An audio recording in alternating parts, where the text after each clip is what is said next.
He looks no older than 15, thin, quiet, with a face that could have belonged in a middle school classroom. But the guards walk beside him in full riot gear. His wrists are cuffed, his ankles are chained. There's no fear in his eyes, no anger, no regret, just a cold, hollow stare. "We've never seen anyone like him," one of the senior officers says. "Not even grown men. This kid, he's different." The security camera rolls. He looks directly into the lens. No flinch, no blink. The file on him reads like something out of a nightmare.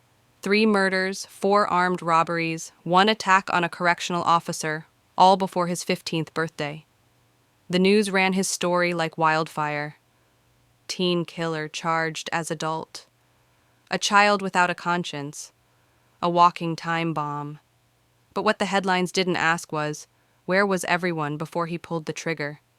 He wasn't born like this. He wasn't raised right either. He wasn't protected. Not at home, not in school, not by the system. He was lost long before he became dangerous. There's a photo, old, blurry.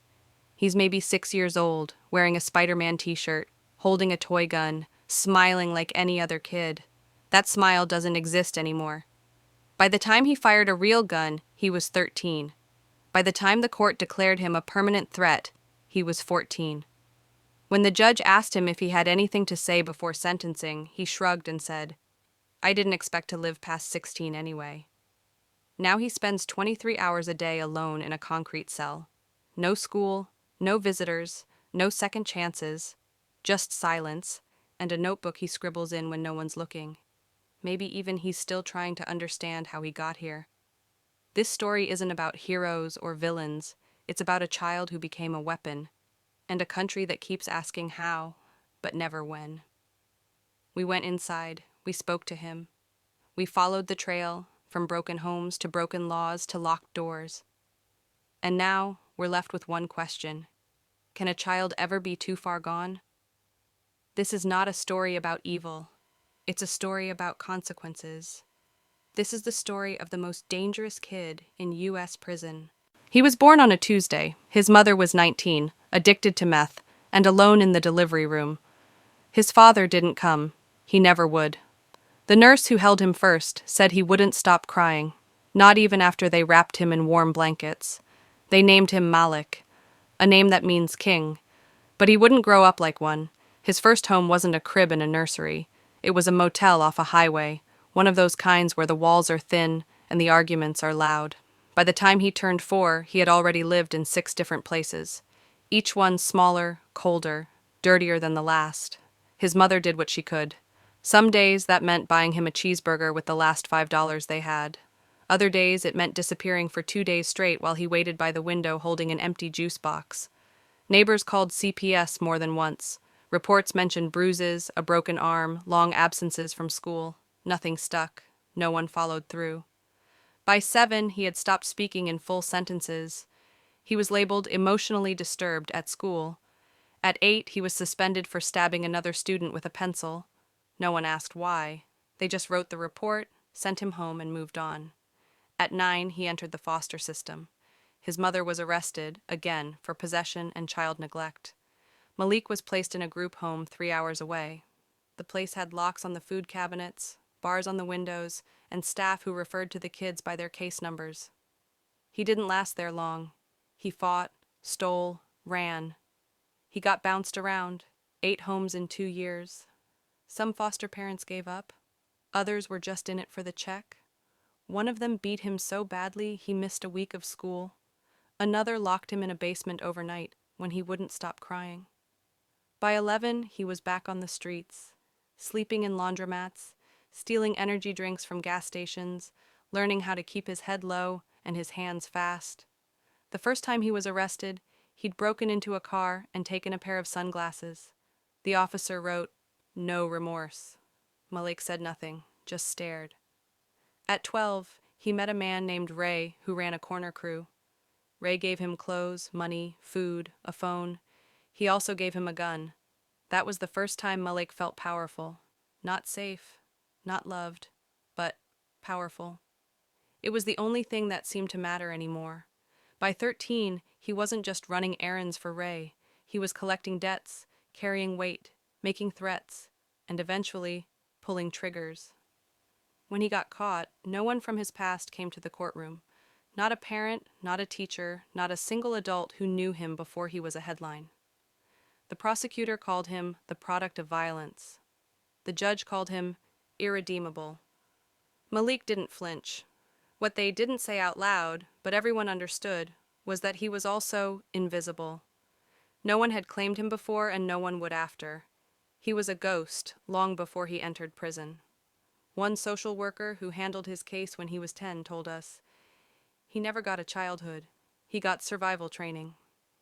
She filed over 14 reports to state agencies about Malik's condition. Not one led to lasting intervention. There were warning signs, red flags everywhere. But in neighborhoods like his, pain is expected, not examined.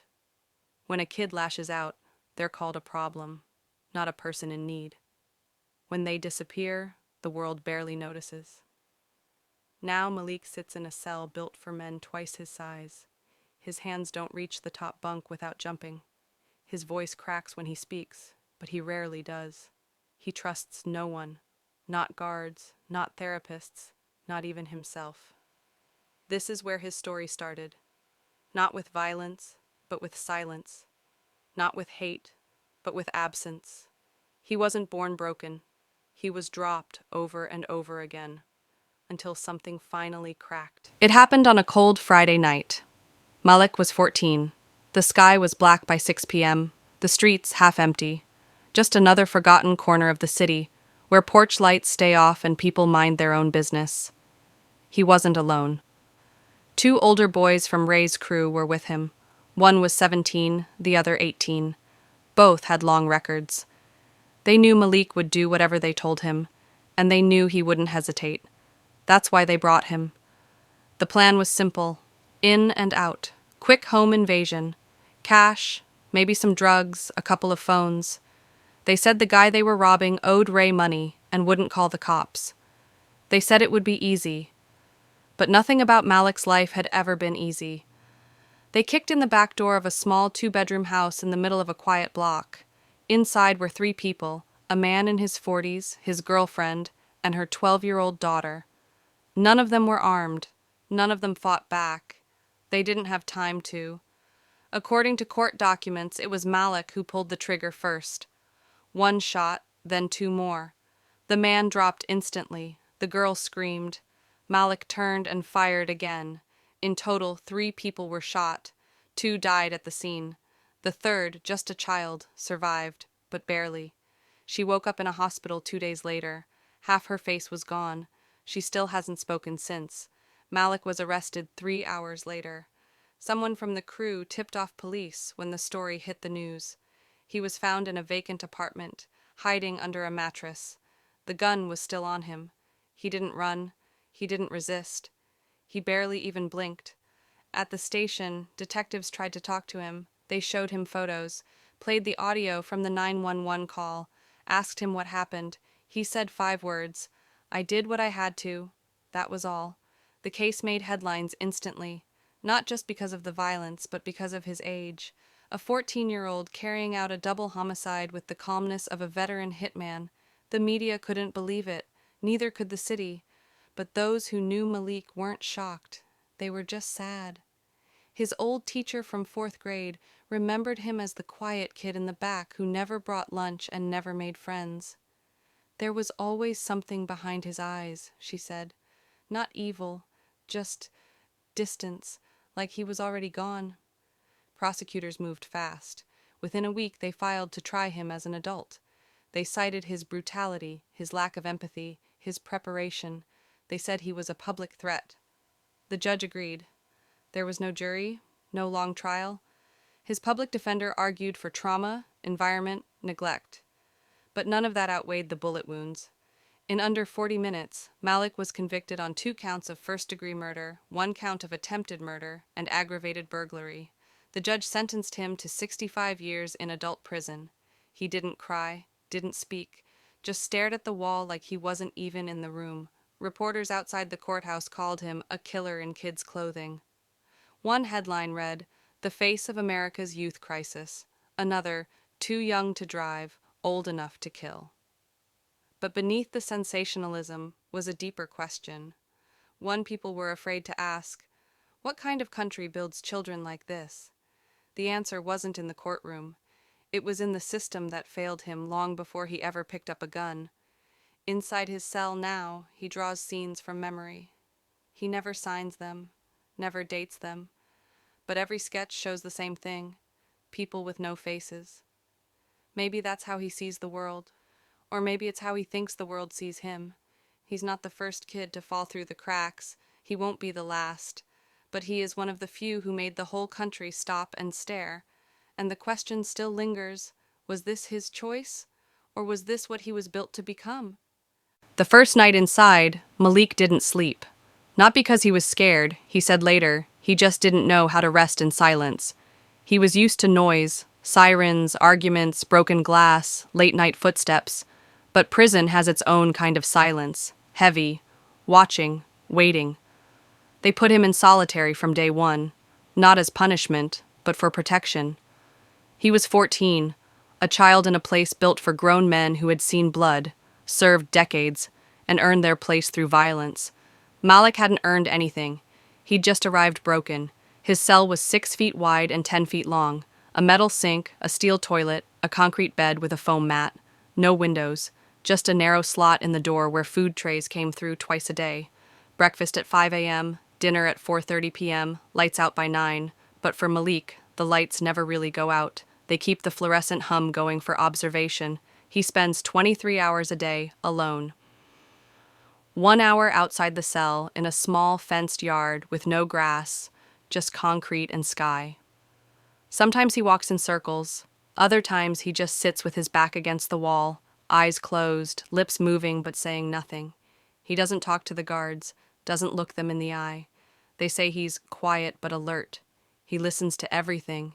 He remembers what time they change shifts, what time the food comes, which guard walks heavy, which one jokes too much.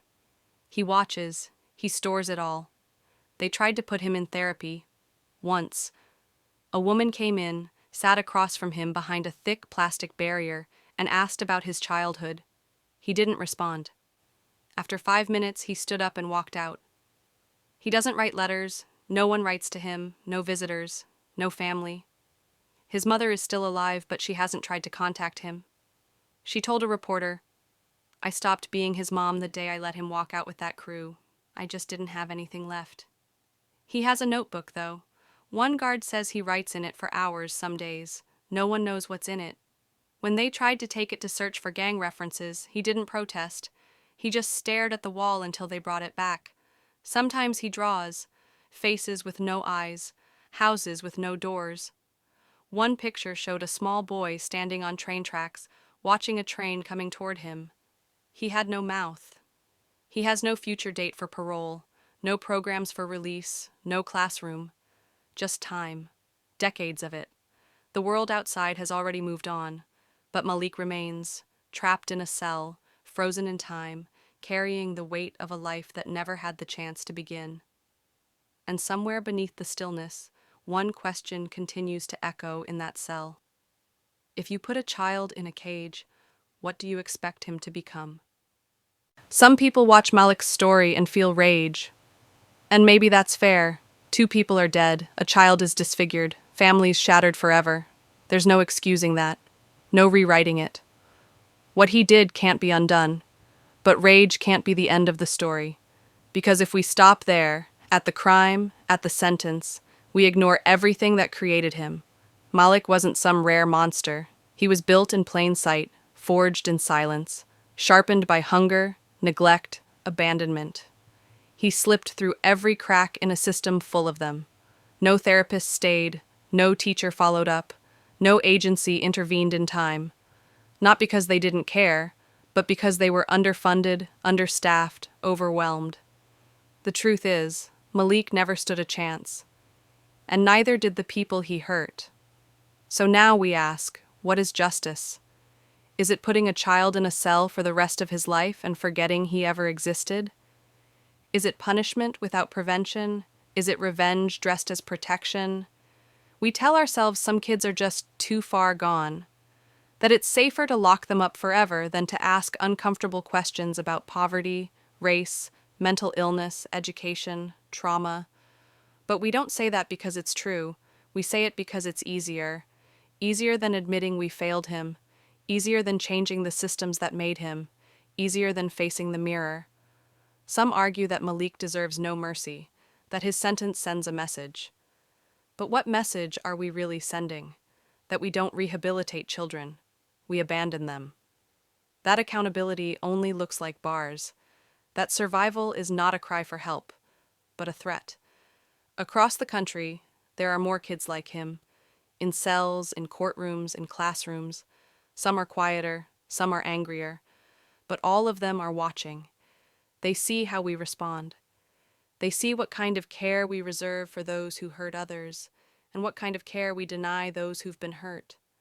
And what if, just what if, we could imagine something different? What if the question wasn't, how long should he serve? But what would it have taken to stop this before it started? That doesn't mean excusing harm. It means interrupting it, early. It means investing in therapy before bullets, safe homes before courtrooms, teachers who stay, counselors who listen, systems that don't just diagnose, but heal. Malik will likely die in prison, a boy who became a killer before he even learned how to be a teenager. His story is horrifying, but it is not rare, and that should terrify us more than anything. Because if we can't save a child like him, what does that say about us? This is not a story about one boy. It's about all the places we refused to look, all the cracks we left wide open, all the futures we were too late to catch. Malik is just one name, but he won't be the last. But